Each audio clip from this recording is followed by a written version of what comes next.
Ki khubor ka Batesi TV. Ka umdi basnyambak penjaslian. Rupa Premium Meghalaya. Sophistication meets style. The stylish trendsetter Tata Curve SUV is in town. India's first coupe SUV is now in Shillong.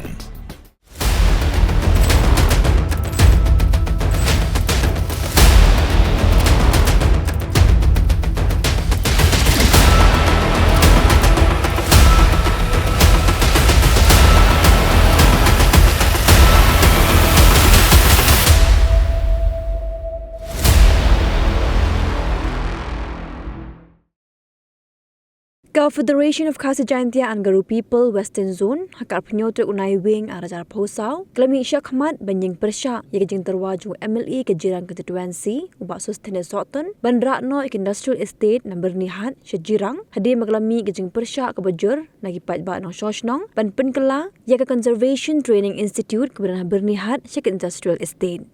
Hakajeng akran bakilat patai kubor wa assistant secretary jung FKJGP Western Zone ubak pulo sar mauyong ulang bagaseng kan persya bet jika jeng temu bandra ek industrial estate Syahima Jirang namar bakan ketai ke koi kekiat jeng patba na kejeng dan jang karkhana. Kum ka FKJGP napo ka Western Zone ni yang ban persya akan ekpor halor ka jeng temu jong sarkar ban wanra ya ka industrial estate syakadong ka thanjungi hapo ka Hima Jirang. Kumta kum kaseng ngisngo khia bat ngidon ru ka jing sngo khia ka bajur namar ba hadu menta ngidang ngidang sa hi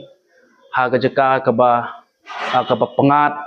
bat ka jeka ka ba sup ka ba san balik se da ka jing wan ju kane ka industrial kaunra shubun ba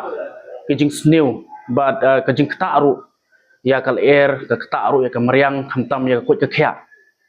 kumta halor kane kunung rim ni don ka jing songkhya ka bajur namar kata lada ka sarkar hi ka kwa banra ya development ka dei ban perkhat chwa ya ka school lane ki college ki babyang bat kiwe ki jing don kam ki jing toy ki jong pajba jong dong ka thain ten rei ban wanra pade ya kane ka industrial ka bapan sniu ya ka mariang bapan sniu ya ka koi ka khia jong pajba ngi persya jur